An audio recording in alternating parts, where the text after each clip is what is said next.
Welcome back to the Holmes On Homes Podcast. I'm Mike Holmes. I started this podcast to keep educating people on how to make it right, just like I've been doing for over 20 years on television. Here, you'll find raw, unscripted conversations with experts on building healthy homes, choosing quality products, safety at home, and more. Let's get started.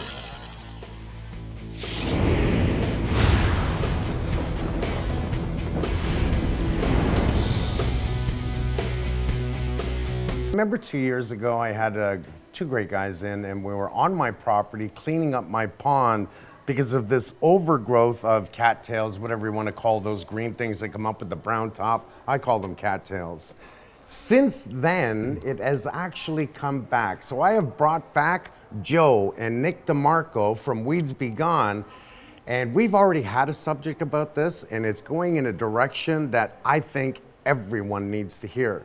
Joe, Nick. Great to see you, man. Is this just as easy to think about? Because I think about everything as the veins, right? And the veins would be the creeks, the streams, the rivers that feed the lakes. What if we were to treat all of those? Does that help treat the lake? Okay, so what we do, Mike, is we put, like in the small creeks going into the lakes, what we'll do, and you'll notice where those creeks are coming in, you'll notice a lot of weeds and lily pads in that area, and algae in that area.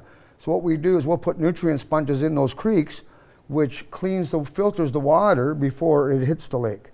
And that definitely makes a difference. So they're called nutrient sponges. So we can, depending on how much water flow you're getting, these sponges absorb phosphorus and nitrogen, and they hold them in this sack. So it's called. So what's happening is your nutrients, phosphorus, nitrogen, and all that from your fertilizers gets absorbed into the water. And once that water hits the lake where there's a lot of sunlight, that's when you're going to start to get your algae blooms and so on. So in Lake Ontario, a few years back, we had blue-green algae warnings at all the beaches. You can't go in the water because it's toxic to humans. We had blue-green algae warnings? Yes, in Lake Ontario, and Lake Huron, also Lake Huron, and also in Trent Severn Waterways, on Pigeon Lake, Buckhorn Lake, and Shamong Lake, there was a no swimming warning saying, you cannot go in the water. This blue-green algae is toxic, and that's due to overloading of your nutrients from runoff. So if you're getting a lot of water coming in from everywhere else, and also a big factor on this too is old septic systems that are on the lakes. So for example, old septic systems that are on the lakes. So people who have the cottage, they got a septic tank that's been around since 1950. And they're literally, the weeping is right at the lake. The weeping's right at the lake. So what happens over the time is they start to leach into the water, okay? So now you're getting bad bacteria, you're getting fecal bacteria. Well, this is what I'm used to as a kid. I mean, you guys, when you were kids, we used to go down to the beach and swim at the beach, and all of a sudden there's a flag up there that says, no swimming due to what? It wasn't the blue-green thing you were talking about. It was... I think it was bad bacteria from fecal matter, from human... And what do you call that? I'm trying to think of the word... Salmonella. No. I'll find it for you shortly. Okay, so you had the signs out there, don't swim in the water because it's contaminated, it's bacteria, it's literally corrupt from all the toilets. That's what it was. Today we still got more toilets, so we have that. Last year, one of my friends, he's an older guy that, we love him. We call him the Doc Father. He's an Italian guy. Loses his glasses in the water. Yep. I got a bunch of kids that come over and we just start talking. They just happen to come over and say hi. I said, you know what? I don't want to dive down there because I don't want to do that anymore. I just didn't feel like it. Yeah. It's about 12 feet deep. I give you $50 if you can dive in the water and find Al's glasses. Guy goes, $50? You'll give me $50? I said, yes. So he dives in the water, and I'm not kidding you. This was last year. He dives in the water, he goes underwater, he opens up his eyes, he comes up the first time because he's out of breath, right? He's got to go 12 feet down. He says, I can't see them, it's really murky down there, and I'm really trying. I said, $50, $50. He goes down again. 3 times he goes down. He finds the glasses, and when he comes up, I give him the $50. His eyes are bloodshot red. Yep. I looked at him and I went, oh my God, what did I do? Did I send him down there? Why were his eyes bloodshot red? I'm thinking this water is contaminated. And that's what they call it. Water's contaminated. They don't want to tell you what's in it. I'm thinking, I shouldn't have asked him to do that. I'm telling everyone, don't jump in the lake here. That's right. We got to do it in the middle of the lake where the water's cleaner. So we've actually done projects where people, what was that? So there's a place called Cobden Beach, okay? So they actually had a big bacteria problem. So their filtration plant was right there. So that's where everything from the whole town, everything got filtered through that one station. And right where it was going back into the water, it was very rich, high in phosphorus. And what happens is once that phosphorus-rich water gets sunlight, you get algae blooms. They had blue-green algae warning, can't swim at the beach. So we went in, we installed. So when you say the blue-green, blue-green is toxic. So that's toxic. There's algae, there's filamentous algae, there's different types of algae, but blue-green is, once it becomes to a certain stage, it's toxic to humans and pets. So they had this problem, their beach was shut down, and within installing our aeration system, within one season, the next season after, we installed it, the beach was closed at June. The next season, it was open till the end of August, using aeration with our beneficial bacteria and enzymes. Right. So you actually helped it. So we helped cure the water, and not only are we curing the actual water, we're curing the muck at the bottom. So we get a problem in our lakes where you can get what's called swimmer's itch. So that's from it's actually a parasite that's in the sediment that can't live in the human body. But when it tries to get into your body, it becomes very, very itchy. So they call it swimmer's itch. And it's due to the bacteria in the actual sediments of the lakes and ponds. So my crew's got it several times. I always wear my wetsuit when I'm in the water because I know that this is a serious problem, and it's called swimmer's itch. So something that you can get just from doing what you're doing. Once you start to stir up that muck in the bottom of the lake, that's when you get this bad bacteria starting to come up into the water column as well. So, I got a flashback to my dad. We used to live very close to the Don River. And my dad would talk about all the time that him and his buddies and the girls, they go down to the Don River and swim in the Don River. And that was the heyday. And before, I was born, he goes, man, they shut that down real fast because that was the channel to carry all everything, Mother Nature and what we put down the toilet. Right. People were getting sick. You talk about this itch. We now know no one goes in the Don River. That Don River is the leachway that leads into Lake Ontario, and they're trying to stay on top of it. Something tells me you guys are busier than you've ever been in your life. Joe? We are, and you wait till after this year because of the low temperatures and no ice, very little ice, and it's going to be a bad year. So the water needs to freeze, is what you're telling me? Yeah, if it freezes, the longer it's frozen, eh, Nick? So you're blocking more sunlight over the winter, okay? So also your water levels are very due to how much ice you have. So, a lot of times lakes will drain a lot of their waters, okay? So if you don't have a lot of ice, so I'll tell you what happened at my cottage. We only had 6 to 7 inches of ice in some spots where you normally have 12 inches of ice, okay? What happens is once that water melts, that's what's giving these lakes more water. So if you don't have a good ice freeze and you drain that lake out of water, and then after the spring, you can't just pump water into these lakes. Right. The reason why they're draining the lakes is because if the ice melts, and all that water that's underneath it, with the ice melt, you're going to start getting flooded out. You're going to start having water that needs to go somewhere. I don't know if you remember the other year, Lake Ontario was very, very high in water because they weren't able to dump it out into in areas where you need to maintain this water. Well, they were flooded everywhere. Everywhere was flooded. Everywhere. So what happens if they were to start dumping that water into the Trent, because they would start to flood at homes and lots of money would be on the line. So why they say the ice is so important is because you need that water in the spring to fill these lakes back up. And this is what you're saying, Joe, is the future isn't looking good because this is just the beginning of what's really to come. Oh, yeah. That's right. We're seeing less freezing of the lakes, yes, warmer temperatures in the winter, more added people, so more added crap to the lake. I keep saying crap, think about it. We all sit on the toilet in the morning. All that's going to the lake. Now we've got so much more nutrients from the farms, the water runoff, this weather that's slowly changing, and Mother Nature has been changing for billions of years anyways. It's not just us. We're not helping it. This is going to be a serious problem. So here's what I'm saying. Invest in water because it's going to be worth more than gas real soon.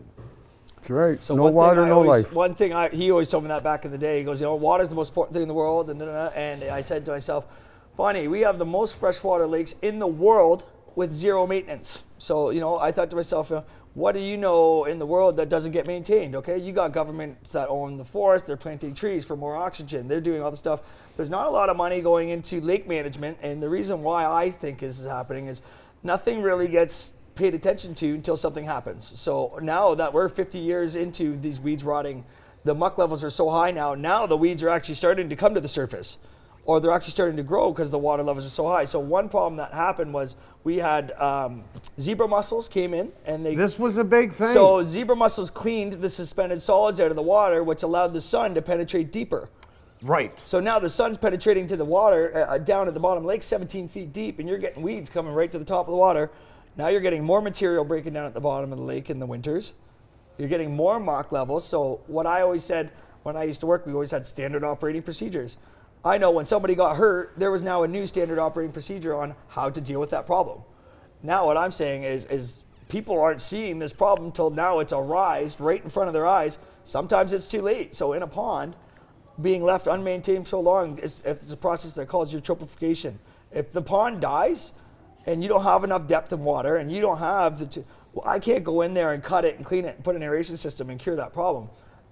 It's too far gone. It's too far gone. You got to actually physically excavate the material out of the bottom, start from scratch, and then install your aeration system, and then starting your treatments. That's what a lot of people are doing. They will dredge first, and then they'll put an aeration system in to maintain it and be able to handle it. Like for instance, we do work at Lagoon City, which I know Lagoon just City. by Aurelia. Well, that used to be all swampland. Yeah, Yes. so we've got about 4 or 5 systems in there, and that's where they got the federal funding from. For Lagoon City, got I think maybe 80 to 100 grand from the federal government, and I think we've got four or five systems there now. They're now and putting we're a putting 6 2 more in, Yeah. and without that, in those waters, and it's all stagnant water because they're lagoons, right? They're just pathways, and without that system in there, it would just be a total mess. And they're still harvesting their weeds. Like where they aerate, and you're not going to eliminate all the weeds. You need some weeds, okay? But there's got to be a So solution. there's good weeds and there's bad weeds. Right. And what's happening now in this area, so it's called, they actually have Chera and Stary Stonewort in these channels. It's overtaking the bottom of the canals. So what's happening is as that stuff rots in the bottom of the canals, they only had 8 feet of water when they were started. Now they only have about 4.5 feet of water with 3 feet of muck underneath it. So what do we do? So what we were gonna do, they got a quote to do some dredging. So if you know Lagoon City, there's homes all the way down the whole channel. There's no access for machines or trucking material away. So we came in and we did the presentation all on aeration and how it cleans up the lake and how it gets rid of the muck at the bottom, and also so everything we've been talking about. And actually Environment Canada and Climate Change, they had a funding program. It was called Lake Simcoe Cleanup Fund. So we actually fell within the guidelines of the Lake Simcoe Cleanup Fund, and we were able to get federal funding. So it was $80,000 of federal funding got put towards the project, which was an aeration system. So we had a big compressor. All the sinkable tubing went to these diffusers. They're called microporous diffusers. And we oxygenated the bottom of all the canals, and we used these treatments. We are now 6 years into using treatments in these canals. And we've actually eliminated up to 2 feet of muck in a kilometer-long lagoon at a fraction of the cost of dredging. Environment Canada and Climate Change was invested in this. We also do what's called sonar image scanning, showing these muck reductions. So this is something I can show you guys eventually after I can show you the scans that we get. And we actually got down to blue clay, where places where we had 2 feet of muck in these canals. That was the first system. There is a solution, is what you're telling Yes. me. It's just not an overnight solution, okay? So you got 50 to 100 years of stuff, or say Lagoon City was built 50 years ago. Now you got all that 50 years of organic matter. We're reducing it at a fraction of the cost of dredging, but it's also great for the ecosystem. So everything that I'm doing with these treatments, so the treatments eat the muck, insects eat the enzymes and beneficial bacteria that I put in, and then fish feed on the insects. So we're actually introducing one more step into this life cycle. That's amazing, because here's something I do know is that the government doesn't like you dredging. They don't want you dredging anywhere. It's very impactful in the As a matter of fact, the dredging around the world is for the big ships. They make the canals, they dredge through. It's all about the ships. It's all about transportation. It's almost like they'll let go of what they're doing to Mother Nature by dredging. So this is the solution for the waterways. Absolutely. So depending on where the waterway is, okay? So, Mike, if you think about this, if you're in a big open water in a river, okay? If you're in a river and you got these muck and weed problems, I can't oxygenate the water and have that water contained. So depending on where you are, you don't, aeration, you're oxygenating the bottom, it's going up to the water. The dissolved oxygen is going down the stream.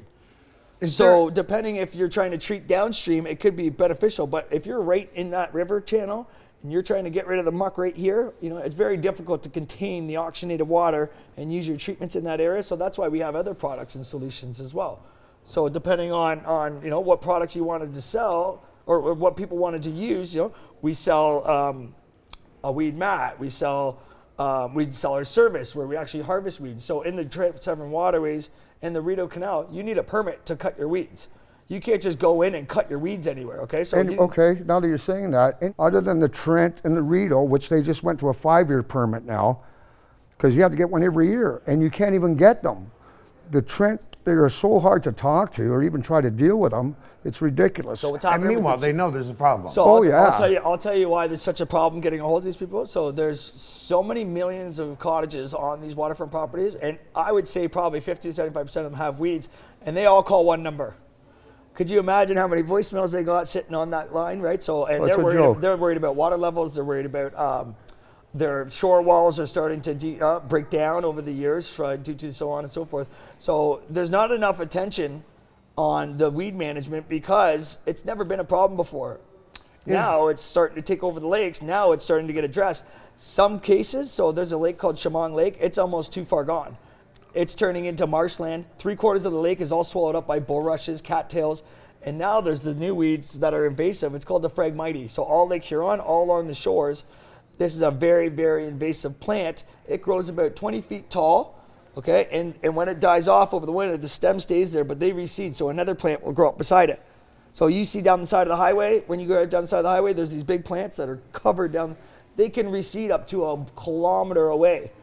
I don't see a very bright future with our water unless we do something. It's something that needs to be addressed almost immediately. Is there any internet sites that people can go to check this out? If you don't believe this, can they go anywhere? There's all kinds of information online depending on where you're looking. Everyone has their own sources. So there's specifically for Phragmites, there's a Phragmite control program that's out there. I don't know the exact website off the top of my head. We've got some on our website, weedsbegone.com, right? Okay. So there's some on our website. And if anybody's interested in getting some actual solid data, if they wanted to reach out to us, I can get you all the links to the proper places. So we're weedsbegone.com if you guys ever wanted to go take a look at what we do and what we offer.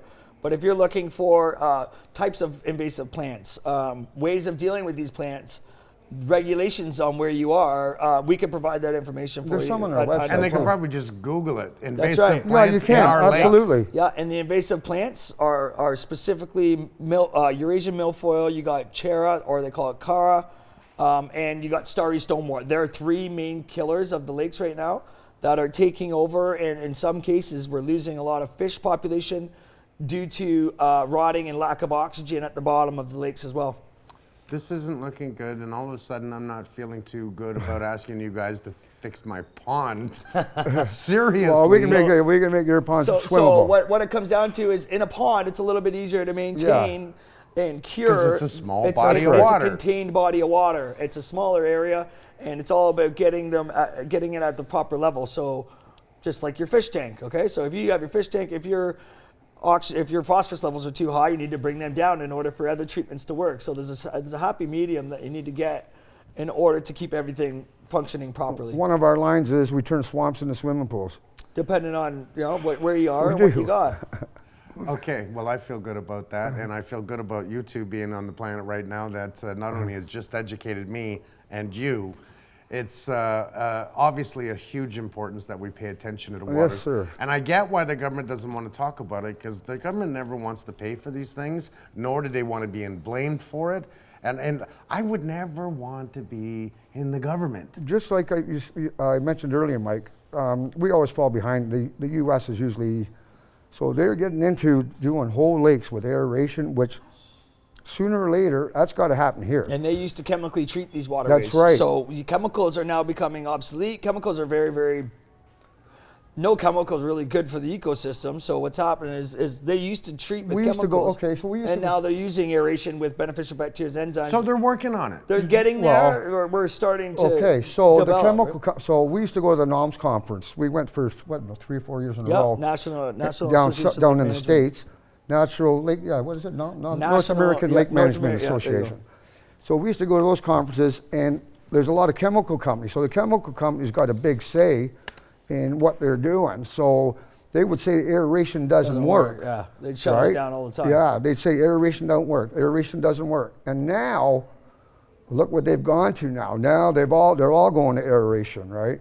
Good. At least we're heading in the right direction. That's the answer to the future. And the studies of using chemicals is, they say, oh, it doesn't hurt the fish. So the chemical treatments are not. It's not even about the fish. It's about what's going down at the bottom of the lakes, okay? And rotting internally. I think everyone's been talking about, don't eat the fish from Lake Ontario because it's full of mercury. Mercury. Well, we know the mercury's in the fish. What else is in the fish? Yeah, exactly. Okay, I'm getting, hey, look, I love this subject. We probably are going to have to do this again, and maybe I'll get you out to my pond, and we'll talk more about this. Sounds great, Mike. And solutions. Absolutely. Yeah, solutions for sure. Nick, Joe, thank you so much. Thank you, Mike. No problem. Pay attention. Thanks for having us. Things are about to happen. Thanks, Mike. Thank you.